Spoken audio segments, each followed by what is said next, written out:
Dia sangat berbakat sampai dia bisa menggambar ulang uang dolar dengan sempurna. Nomor-nomor Arab dan gedung-gedung.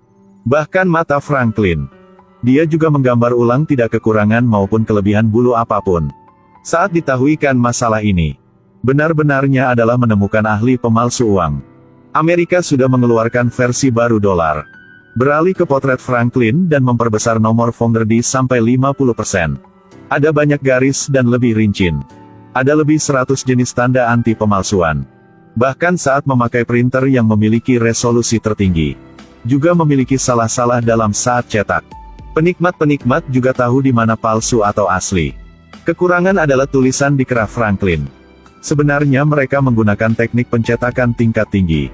Jika tidak ada cara ini, gimana bisa mencegah uang palsu? Dan tentu saja, ketepatan dari foto yang digambar tangan Huangxi ini benar-benar dapat melampaui semua jenis printer di pasar. Selanjutnya adalah memecahkan masalah tanda air. Huangxi mengeluarkan lukisan terkenal. Master seni lukis China memiliki keterampilan yang sangat unik. Itulah tulisan tangan yang kuat. Gambar dibagi menjadi 3 lapis. Dan semua lapis akan saling mirip.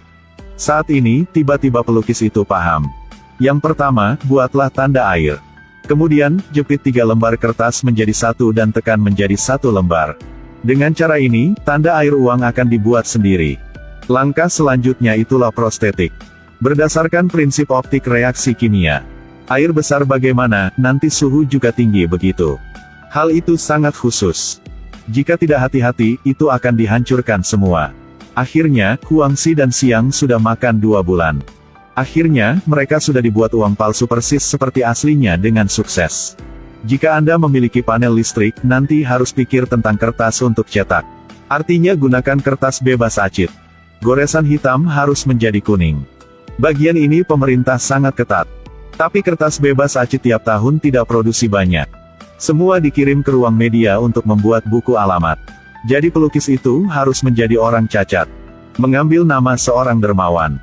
Dengan sukses membeli 500 ton kertas di biro media. Kertas bebas acid sudah tersedia, selanjutnya adalah printer.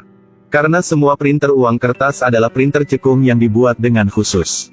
Hanya pemerintah yang diizinkan untuk menggunakan. Lebih beruntung sebuah bank milik negara di Eropa Timur bangkrut. Peralatan bekas yang akan dilelang. Kedua orang di bawah printer itu kembali dengan sukses. Sekarang semua sudah siap kecuali tinta berubah warna. Karena bahan ini sangat penting. Tiap kali dibuat, mereka harus dimuat dengan peluru nyata. Hal ini terpaksa mereka harus gunakan kekerasan. Dan gunakan kekerasan dengan sukses, mereka akan dapat tinta berubah warna. Si pelukis jahat itu tidak ada yang tidak mungkin untuk dilakukan. Setelah selesai, mereka akan membersihkan semua jejak yang tinggalan. 500 ton kertas bebas acid. Printer grafure tinta berubah warna. Dilengkapi sepenuhnya oleh para jenius palsu. Proses cetak uang bisa dilakukan. Perangko dicetak setelah identifikasi. Terlihat persis seperti hal yang nyata. Setiap hari, ada 10.000 uang palsu menyebar sepanjang tempat di dunia. Sampai Yakuza di kawasan Asia Tenggara juga dipakai. Beberapa waktu kemudian, hal mereka peroleh adalah uang dengan uang. Tapi Huangxi tidak merasa bahagia apapun. Tinta dekat habis. Apakah kita harus membunuh orang untuk mencari uang? Tapi kita sudah naik kapal jadi susah untuk turun. Kebetulan dalam satu transaksi, Huangxi menemukan sebuah mobil yang bisa berubah warna. Dia mendekati untuk melihat yang jelas. Ternyata itu menggunakan bahan yang sama dengan bahan baku pada uang dolar. Setelah banyak kali memperbaiki dan dibandingkan, dia sangat berbakat sehingga dia berhasil membuat tinta yang berubah warna. Dan selanjutnya, tujuan transaksi mereka sudah menjadi titik balik. Di jalan, Huangxi ingin berhenti. Pelukis tawa terbahak-bahak setuju. Dan memberikannya sebuah villa mewah. Ternyata, si pelukis sudah tahu. Kali transaksi ini pasti akan menjadi acara besar. Karena objek transaksi ialah seorang yang membunuh ayahnya pada 7 tahun yang lalu. Kedua pria di meja perundingan sama-sama memiliki pemikiran mereka sendiri. Seseorang yang ingin memiliki teknologi pencetakan uang. Seseorang yang ingin balas dendam untuk ayahnya. Dan benar dengan pikiran. Sebuah bom di dalam koper tiba-tiba meledak. Saat ini, si pelukis angkat senjata dan menembak dengan gila. Untuk penyergapan rudal. Peluru jatuh seperti hujan. Dalam sekejap mata, rumah ratusan orang segera diratakan. Huang Xi di pertempuran yang kepanikan. Sudah menyelamatkan seorang wanita yang dibakar oleh api bernama Vivi. Kemudian, Huang Xi sudah mencari dokter operasi lebih bagus untuk Vivi. Karena masalah ini, semua orang beristirahat di pulau kawasan segitiga emas selama setahun. Mereka mulai transaksi baru. Kali ini, pembeli adalah seorang pengusaha yang kaya. Janjian sebelumnya belum terlihat. Tapi dia dikenal oleh Paman Siang. Si pelukis dengan secara inheren skeptis berdiri dari jauh untuk melihat pengusaha. Hasilnya segera membatu. Ternyata dia masih ingat yang jelas. Dia pernah ketemu dengan seorang ini di toko barang antik di Kanada. Kembali untuk mencari tahu satu kali. Ternyata Paman Siang melanggar aturan. Karena dia tidak bisa mengendalikan dirinya, dia membeli barang di Kanada dengan uang palsu. Ada aturan di mana-mana. Paman Siang sudah tahu dirinya sudah melanggar aturan. Bertekuk lutut untuk minta maaf. Tapi pelukis langsung menembak dia mati. Untuk menghindari masalah di masa depan. Pelukis sudah membakar seluruh pabrik. Di pihak ini, polisi yang tidak tahu identitasnya terungkap pergi ke tempat janji. Pelukis dengan jahat sudah menembak dia mati. Baiklah, satu orang mati lagi. Lihat Huang Xi ingin berhenti. Pelukis memutuskan kasih dia satu kesempatan lagi. Ternyata pelukis itu sudah menangkap mantan pacarnya dan tunangannya. Kemudian dia menyuruh Huang Xi membunuh cowok itu di depannya. Jadi mereka akan menghilang tanpa jejak.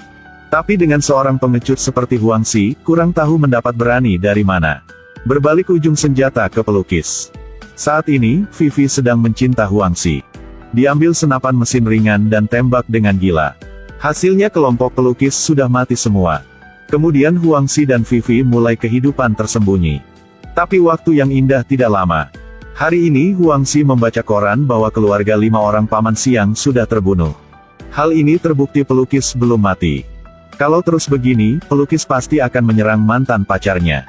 Tapi ketika Huang Xi dengan kecewa ingin pergi untuk menyelamatkan mantan pacarnya. Baru keluar rumah, dia sudah ditangkap oleh polisi. Menurut deskripsi Huang Xi, polisi sudah menggambar potret pelukis. Ada kabari. Mantan pacarnya buru-buru datang untuk menjamin Huang Xi. Saat dia tahu dia tidak terlihat oleh polisi. Huang Xi selalu pengecut benar-benar terbuka. Alisnya kencang, suasananya menindas. Saat ini, pelukis memakai segaram polisi muncul di pintu masuk kantor polisi. Polisi-polisi datang untuk menangkapnya. Saat menemukan, semua polisi sudah kaget. Karena orang ini bukan pelukis. Ialah polisi nyata. Dia adalah mengemudi untuk Huang Xi. Tapi sebelum dia masuk, Huang Xi pikir semua rencana ini. Dan pelukis benar ialah Huang Xi. Dia adalah seorang mencetak uang palsu. Dia sudah mandi darah untuk kawasan segitiga emas. Orang yang membunuh Paman Siang juga dia. Tapi dia sudah berbohong. Dan melemparkan semua kesalahan pada seseorang yang tidak ada. Pada waktu bersamaan, polisi sudah mendapat telepon. Ternyata mantan pacar Huang Xi juga palsu. Setelah menyelamatkan Vivi di segitiga emas, Huang Xi sudah minta dokter membuatnya terlihat seperti mantan pacarnya. Dan tentu saja saat polisi sampai hotel, mereka sudah tidak ada. Saat ini mereka sudah melari diri dan pergi ke laut. Arahkan saja perahu ke laut. Polisi juga tidak bisa menemukan mereka. Saat ini, tiba-tiba Vivi berhenti perahu. Dia tahu di dalam hati Huang Xi hanya punya mantan pacar. Dirinya selalu pengganti. Karena benci, dia benar-benar mati hati. Saat polisi sampai, Vivi sudah meledak perahu. Karena hal ini saya akan berkata untuk Anda sebuah puisi. Lelaki jenius soal uang palsu. Ketemu dengan kesalahan. Kehidupan manis seperti madu.